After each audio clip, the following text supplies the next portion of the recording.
Jono McNeil, thank you for joining me again today for the second part of our chat, this time focusing on stylistic spices, including something which a lot of singers want to be able to master, and that is riffing. So firstly, what does the word style mean to you? Well, thanks for asking this, and I love that we're chatting about this, Alexa. Great to be back as well.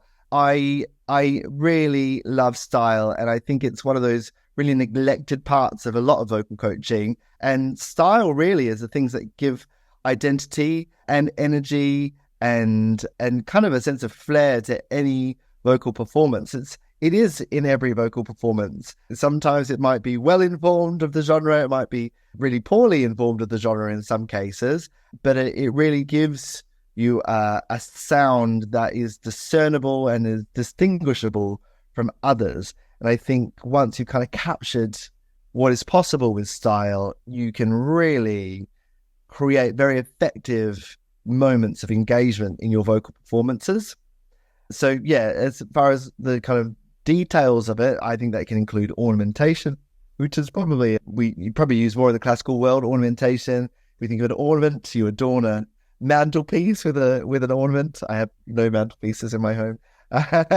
But it's all about decoration. So those can be turns and formants and trills and vibrato. Those probably all come under the kind of ornamentation kind of umbrella. Then you have these different onsets that we can explore, from breathy to balanced and glottal and everything in between. And using those really liberally, even in the one phrase, can just be so great for creating shape. Dynamics, we can never forget about dynamics. Light and shade, texture. We've got licks and runs and riffs and agility, melisma, if you want to call them that. There's so many different names. But all of these things, I think, come together with the application of, I have to say, musical wisdom. That's what we all need, musicality, to know what to put where and what not to put where as well, to create your sense of style. Can you just dive into that a little bit more? Like, how do we know when something is going to work somewhere and where it's not really going to serve us? Probably the most important question we could ever ask about style, and one of the things I guess I work with a lot of artists and singers with, is a misapplication, I would call it, if that could be so audacious, a misapplication of style, where people are overusing a particular thing. And I think really in music, we're often thinking about balance. How much is enough? How much is too much? For some people, for instance, it might be vibrato. You might have some people who are wall-to-wall vibrato. Now, that can be appropriate in some instances and really inappropriate in others. There's also trends to do with vibrato. We're in an age where vibrato is used much more sparsely, but when it is used, it is kind of quite intentional. You look at, the Carpenters or Freddie Mercury or whatever, there was huge amounts of vibrato used in that kind of style. And now you look at modern stuff, and sometimes you can get a whole section sung with complete straight tone. So how do we, if the question is, how do we know when to use it? I think it comes from immersion in music. And this very much comes from my jazz discipline, my jazz background, because the way we learn to improvise is by transcribing solo after solo after solo of music that had come before us. So, you wouldn't really be recognized for your improvisation until you kind of learned, transcribed and sung, maybe hundreds of solos. And it's that immersion in Miles Davis and Lester Young and Dexter Gordon and John Coltrane and all these amazing people that had come before you, and seeing what they did and seeing how they shaped all these greats, how they shaped their phrases and how they built dynamics and how they came up with new melodic ideas and where they went to kind of instigate surprise and interest and engagement. That then when you went to bring your own voice to the table, it was, yes, informed by these former artists, these greats that were in your vocabulary, but you could bring your own vocabulary out through that. And vocabulary is huge when it comes to musical creation. You need to have things to say, you need to have a language to say them in before you have things to say. And so I think this is where I'm very big on, for a singer who's starting out in this. I used to kind of teach a lot of degree level contemporary singers the way we'd start the process of learning style was by listening to those who come before us. You might be listening to something a bit more vintage, listen to like I say, Karen Carpenter or Whitney Houston or David Bowie, and listen to what they do. But then, my world is very much in current music. I work in pop and very, very passionate about, kind of new waves in current pop. And so I'd go to the new flavors that are coming out, to the Doja Cats, to Pink Panthers, to Bella, to, No Guidance, coming out with their amazing new group recently. But all the kind of fresh new sounds that are coming out, Scissor, Game Changers that are doing things, Solange, people who are doing things that we're hearing for the first time, and listen to what they're doing, going, oh my gosh, look how obnoxiously they are not using any vibrato for that whole section, or look at how they've got it loads in that moment, or listen to that little bit of crack or flip, and then after that, from there, you kind of start to add vocabulary to those things. I've got loads of vocabulary that I apply to all these kinds of things. How to use a yodel flip or a register flip or a, cry flip or whatever you want to call it.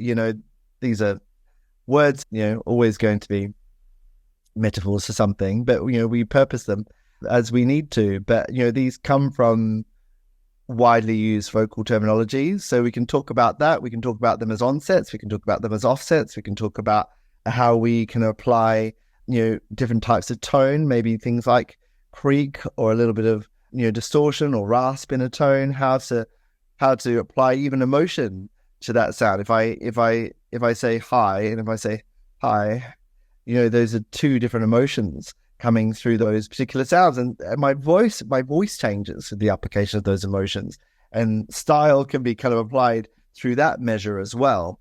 So it becomes, I guess, a matter of first being analytical, working out what is there, being almost like a bit of a forensic scientist, taking everything apart and working out how they did that. How did Doja Cat make me feel that way? How does that phrase sound so sexy or so aggressive or so angry or so, biting or, annoyed or, gives no fucks, whatever it might be, how did they do that with vocal sound? And once you've got those tools, you can then go in and start to use them yourself. Does the emotion facilitate the sound, or does the sound facilitate the emotion? Or does it even have to have an order? So I think both can be very true. And so one of the things I have found myself getting more and more aware of in the last probably 5-6 years of my kind of work as more a vocal producer is that a lot of the time I'm coaching artists as to how to sing their own songs. And which is a really strange thing to say, because you'd think because they wrote it, they must be an expert on the topic. And I started to quickly realize that a lot of these artists have no idea what they're singing when they're singing these songs. This might have been something that they'd written 3 years ago. Maybe that breakup is long gone and they've moved on to the next one. Maybe the situation has become really irrelevant to them. And so they're singing sometimes really angry or really upset words or whatever. And you're like, oh, I don't think you know what you're singing at all. I don't think you're engaging with this topic at all. So once you start to put the spotlight on, always like reminds them from, I always try to be a bit of a consumer. I try to let myself be affected as a vocal coach, because then it allows me to work out what an audience needs. And so once you show them those kinds of things, that's helpful for one. So you kind of put the focus on what the song is about. These performances need to be all about expressing what it is to be human, the human experience. But beyond that, I think I started to realize that when I shaped a song myself, so I said, all right, how about this first verse that you're singing really brazen and clear and disaffected, how about we make it just on the tiniest little bit of your voice, just getting some chord closure, just so you're just phonating, and just see what that does. And then they start and they get loud, they get too loud again, and you're like, no, come back. And this is me interpreting or adding my interpretation to the song. And then after a while, they start to click, and you see them getting emotional about it almost gives a fresh coat of paint to that moment. They go, I really know where I was there.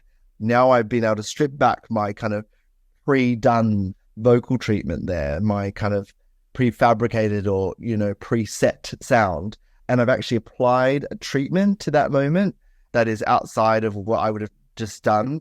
I'm actually realizing what the song was about, and the emotion then floods in.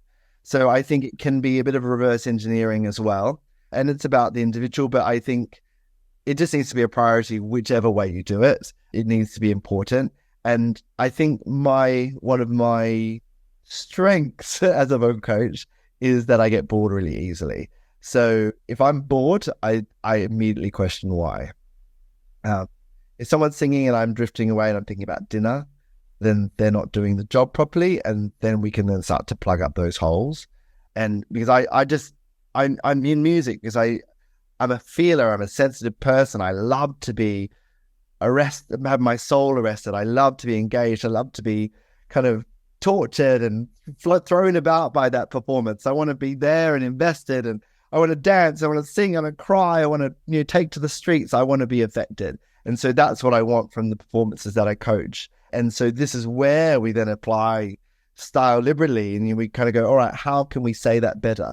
Actually, if we put a cry offset, the end of that, maybe that little flip at the end is just going to make it feel a bit more vulnerable, and it makes him feel less kind of ostentatious or arrogant, and takes a bit of that away and puts a bit of that in, and now we've got enough of that. Let's take that one away because it's a bit over-egged, and that's taking it to a different genre. How about we just, instead of, like, for instance, an R&B turn might be different to a country turn. So a turn in country might be going up a whole tone.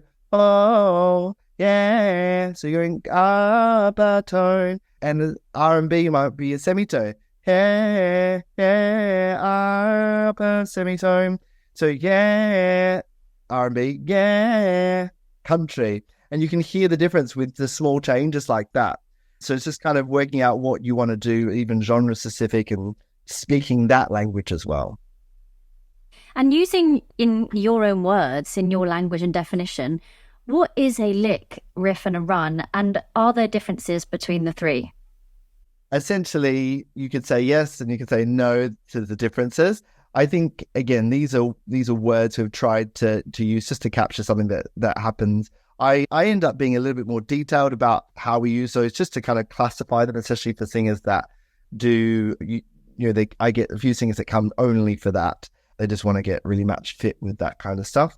I think when we're talking about any of those particular terminologies, we're talking about adjunct singing across a variety of notes with a legato execution, so a smoothly connected execution. I guess by definition, you're not applying consonants through those as well. So me singing, yeah, yeah, yeah, yeah, yeah, I probably wouldn't consider a lick, but yeah would be more of what I would consider kind of a lick, or in classical terminology, you call it a melisma, although it's not a very classical thing I just did. But, of course, these things, there's nothing new under the sun. We saw all these things happening in, the Water Music by Handel, sort of thing. These things are that just new applications of an old trick.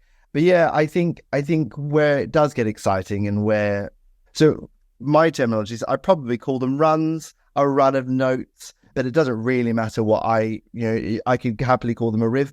Riffs, I don't tend to love that terminology because it really tends to be a more kind of ostinato kind of thing, like a repeating motif. So a guitar, part in a pop band would typically play a riff. It'd be a repeating motif that just kind of continue on. So I think that's probably the most confusing of the lot, and probably could just be left alone. We've got plenty of other words. But then I sometimes call things like a combination run. So that is like maybe when you've got several different sections of that run. And it's really helpful to learn anything really in sections in music.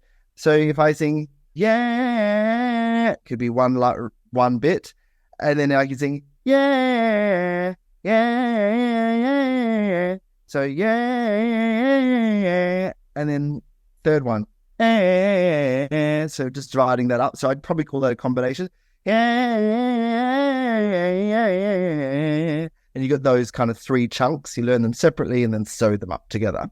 So those are quite nice, and they can be a little bit more flashy, In contemporary music, they tend to be, based on major and minor pentatonics. Sometimes I think we over-egg it and we try to talk about every single different type of scale that's possible. But really, you shouldn't be playing around with any other scale before you've mastered those two. And most licks you'll ever find in pop music will be based on the minor or major pentatonic. And it's because the possibilities are enormous. It's not because those are limiting scales. It's because they can do so many things. And they work really well with diatonic music. And yeah, it kind of works well in the pop music world. If you want to kind of get into the more jazzy world, you can look into things like Layla Hathaway and Yeba, to bring kind of contemporary flavors to jazz styling. They're great, but start with the basics. And things like, 3, yeah, just it can be really, for some people that would be enough. Getting note definition, getting clarity out of those 3 notes, making sure you can do it with a scoop and without a scoop. Yeah, that's with a scoop.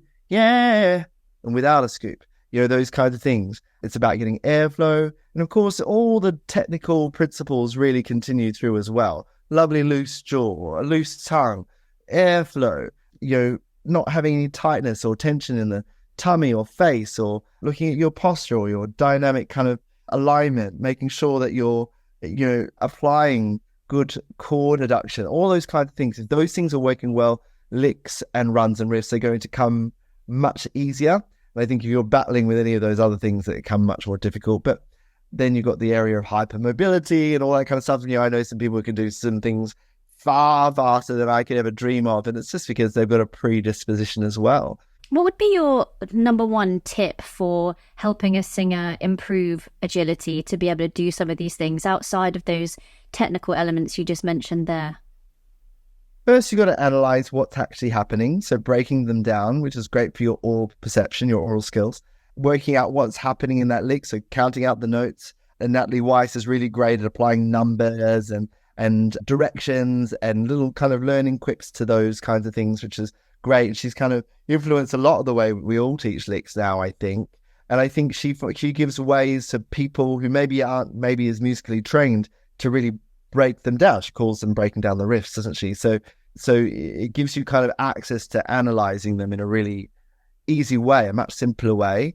Then it's a very boring answer, but slow practice. You cannot get past it.